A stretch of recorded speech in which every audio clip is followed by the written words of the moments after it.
This is the skyline of an American city that tonight welcomes the Canadian Football League. The view is from the top of Memorial Stadium towards downtown Baltimore.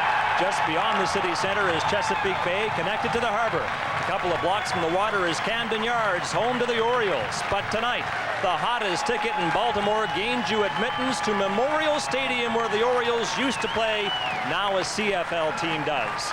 It looks like Baltimore is all set for the return of professional football.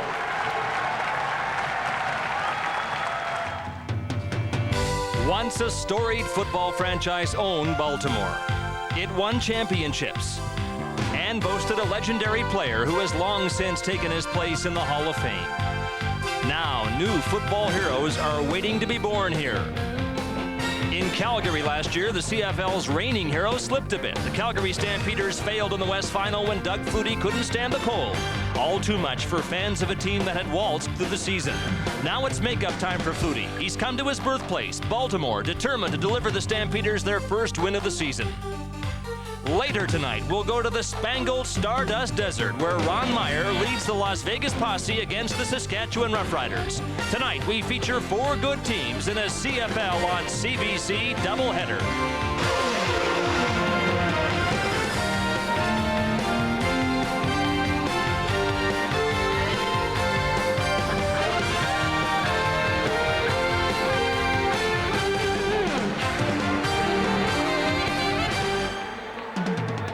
In its previous football era, Memorial Stadium was called the largest outdoor insane asylum in the world, and the betting here is fans may not have lost their touch in the 10-year absence of the NFL. Welcome to Baltimore, and in particular to this dark, narrow walkway at Memorial Stadium, made a whole lot brighter than usual by our television lights, but this is the dugout tunnel, and over the years, through it have walked many of the greatest legends in the history of their sports. People like Don Shula, Earl Weaver, Jim Palmer, Johnny Unitas, to name a few. They're some of the people who have made the brief walk from locker room through the tunnel and onto the field, and of course they all embody the distinguished tradition of Memorial Stadium. And tonight a whole new tradition begins here, because in a few moments Baltimore's CFL team will march through the tunnel and onto the field to face the Calgary Stampeders, and the fans in this refurbished grand old stadium will go crazy, as they do for almost anything their new football team does. And so now the fans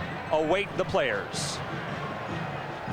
Well, a humid heat wave has gripped the Baltimore area for weeks now. Daily temperatures soar into the 30s, leaving most here feeling like glazed donuts. Nonetheless, the Baltimore CFLers were banking on a crowd in excess of 40,000 to help them celebrate their CFL home opener tonight, and you might find it at least a touch ironic that the largest crowd early in this Canadian Football League season has shown up in an American city. Well, maybe not, if you understand the tradition and the love of the game in the Baltimore area. Everywhere Baltimore looks, it's surrounded by football, either NFL or big-time American college teams. Baltimore's football culture may have been formed when the Colts won the '58 NFL championship. The '68 Colts lost the Super Bowl to Joe Namath and the Jets. The '70 Colts won it. And with that, Baltimore's football culture was cemented. By the '80s, the culture was so strong, not even the sneak departure of the team in the middle of the night could kill it.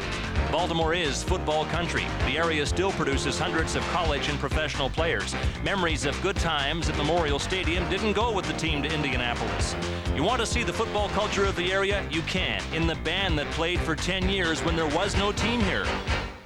And in the way the city has warmed to a different version of the game they're used to, with pep rallies and a season ticket subscription of $25,000.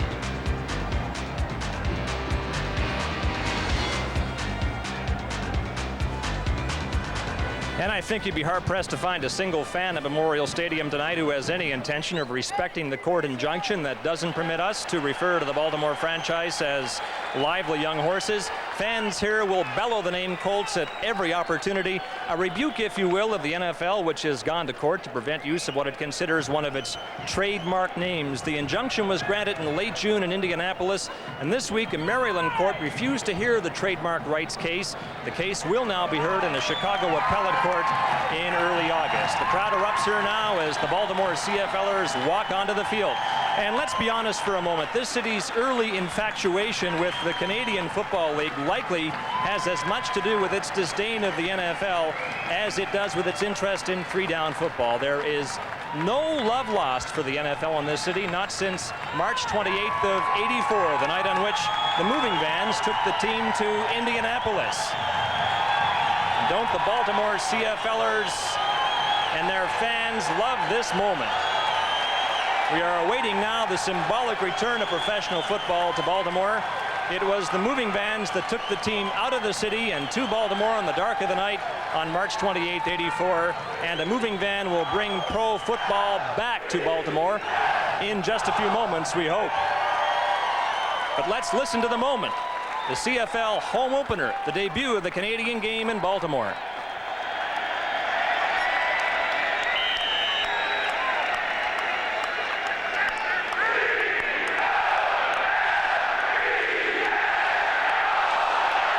Well, there you have the first Colts, C-O-L-T-S, say the fans, in complete denial of any court injunction. They could care less. Their team, to them, is the Baltimore CFL Colts.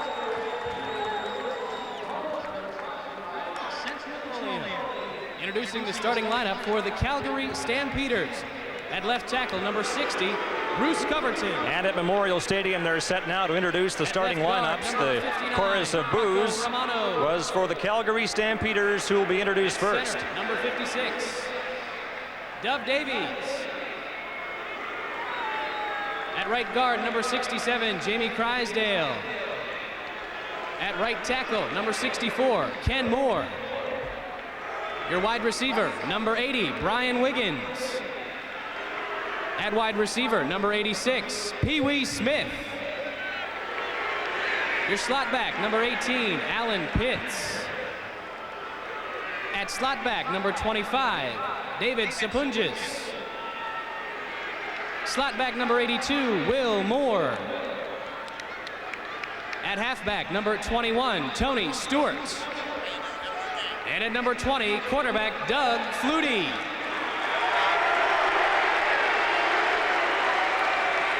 Well, some of the Baltimore CFL fans found it in their hearts to cheer for Doug Flutie, who, as we have said earlier, was born in the Baltimore area.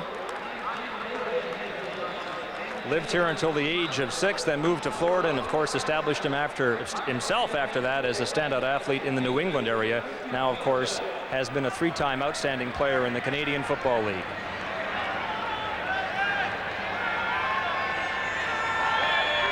Again, the plan here at Memorial Stadium is for a symbolic return of pro ball to the city in a moving van. We await that van at the north end of the stadium.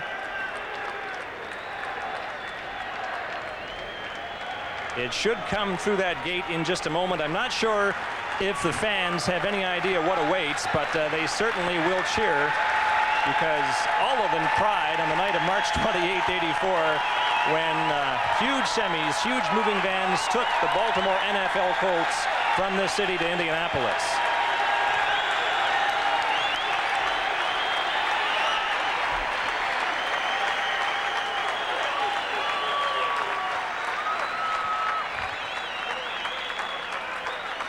Baltimore CFL Colts getting ready now to make their home opening debut. They played an exhibition game here a few weeks back, had almost 30,000 fans for an overtime victory against the Winnipeg Blue Bombers. This, though, is the regular season football in anger, you might say, and there it is at long last, the moving van bringing pro ball back to the Baltimore area. Lives on.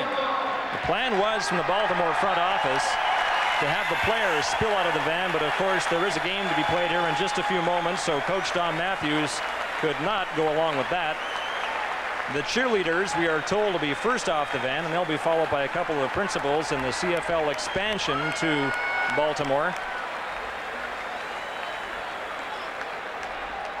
Symbolism of this moment is not lost on the Baltimore football fans, who booed, although I'm not sure if they recognize the difference. It is said the moving company that transported the team's equipment and furniture to Indianapolis saw its business in Baltimore destroyed. We want to point out that this is not that company. This is one of several corporate sponsors of the Baltimore CFL franchise. And the cheerleaders carry the football spirit onto the field now at Memorial Stadium for the first time in 10 years. This time the cheering is for the Canadian game.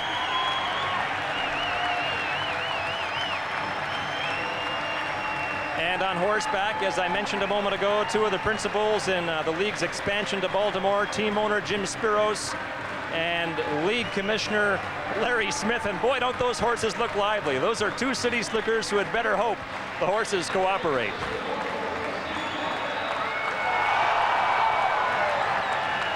Rush in from Marshall. So then if you go along with the theatrics, football is back in Baltimore. So let's talk about the game between Baltimore and the Calgary Stampeders. And to describe the proceedings from a great vantage point in an impressively redecorated Memorial Stadium, here are Don Whitman and James Curry. Thank you, Scott. Hi, everybody. James, the Baltimore team off to a good start last week. The Calgary Stampeders, the team that dominated the CFL in the early going last year, winning 10 in a row, facing the prospect, unless they win tonight, of going home for their home opener next Saturday, 0-2. Well, head coach Wally Bono's first loss in the month of July, Don, and in desperate need of a victory. It's hard to think about that with the Calgary Stampeders. We caution that he is a minority owner in this Baltimore CFL franchise, so that may have a great deal to do with what he has to say about the Canadian Football League. But go ahead and make your statement on the return of pro ball to your city. Well, the first thing is that football is back in Baltimore, and that's the most important thing. We're basically what I call Baltimore is a football town. We got a great baseball team here, but these fans really wanted football back here, and Jim Spiros made sure we got it back. Tom, this looks like a first-class operation you got here. There are about 40,000 fans in attendance tonight. Can it be this way for the CFL and other American cities? I think we are the leader in setting the pace for the rest of the cities in the United States right now. And I really feel that Baltimore is going to be that example that has to be set, that other cities know that the CFL can survive and is a great football game. Okay, Tom, thank you for your time. Enjoy the game tonight. Thank you very much. Well, there are 6 hours of football tonight on the CFL on CBC. We've got a doubleheader for you, and no waiting in between this game and one later tonight in Las Vegas, where the Posse make their home opener against the Saskatchewan Roughriders. And Mark Lee is standing by for us, literally and figuratively, a world away. Mark? Thanks, Scott. Indeed, Canadian football spans America today from the eastern seaboard to the U.S. Southwest. We're in Las Vegas, the air-conditioned gambling oasis nestled in the Nevada desert.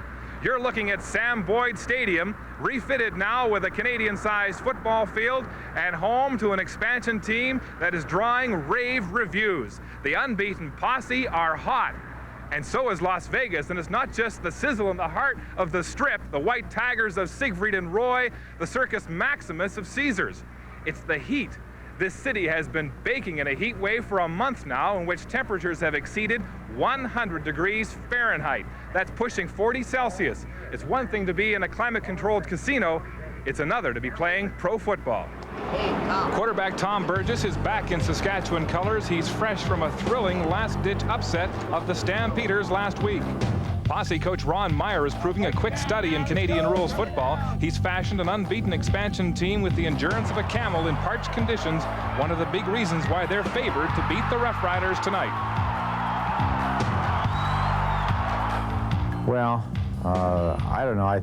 I'm more worried about the wind conditions in the stadium having a ill effect on the ball. I mean, I'm more worried about that. I can't really control the heat or the wind, but I think that when we were out there practicing yesterday in that stadium, the wind was sort of swirling around, and it wasn't a consistent wind like we get in Canada. So I think if there's any one weather condition or something that I would be worried about right now, would be the swirling of the wind. Well, the desert heat obviously favors the team that's going to be in condition. We've obviously worked in this. Our team is more acclimatized. It's a quick game, but I think that's a real trademark of any Canadian football league team because of the 37 players. It's a fast-paced game. I really marvel at the athletes that participate.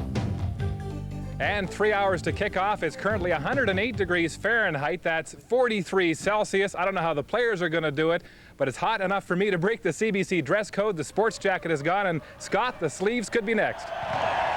Mark, the message seems pretty clear for anybody in Baltimore complaining about the heat. You could tell us a thing or two about temperatures. How do the Saskatchewan Roughriders plan to try and handle the heat tonight in Las Vegas?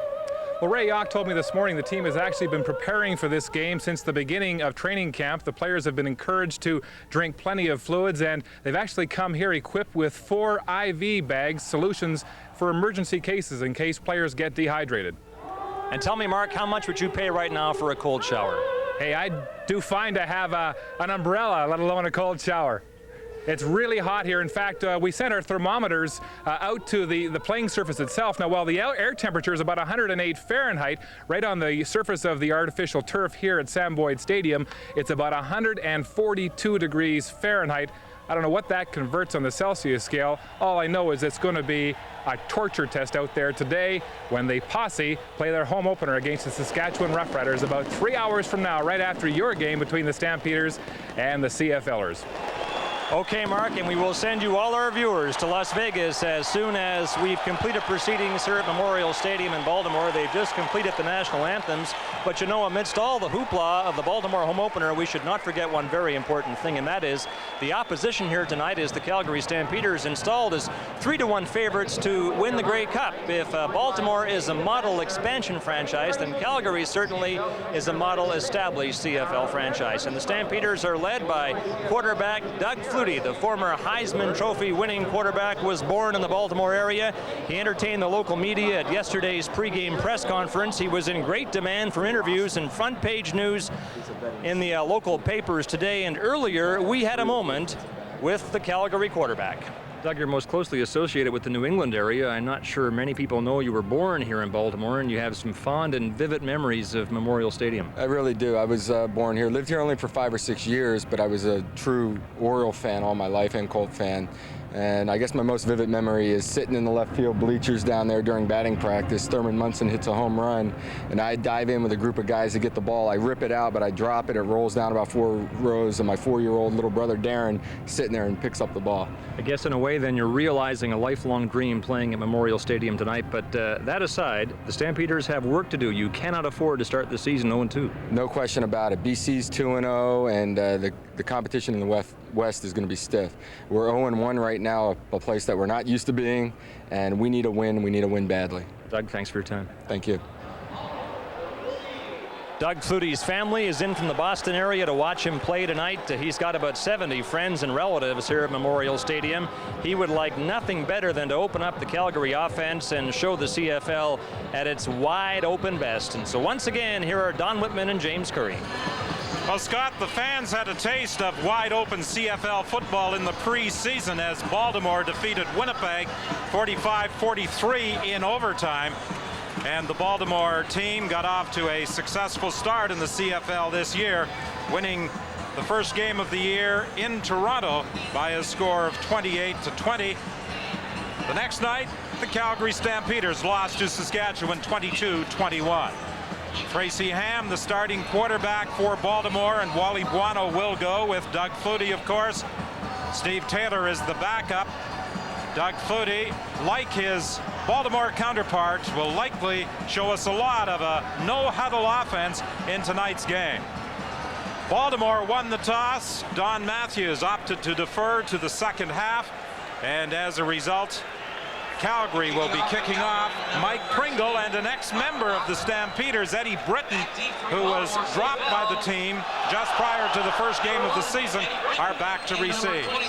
Mark McLaughlin getting set to kick off, and the first CFL regular season game in Baltimore is underway.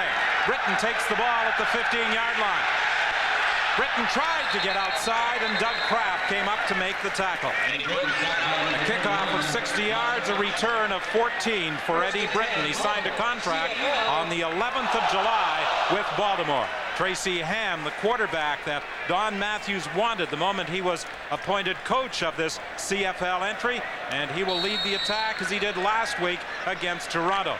One change offensively. Pringle moves in as the running back.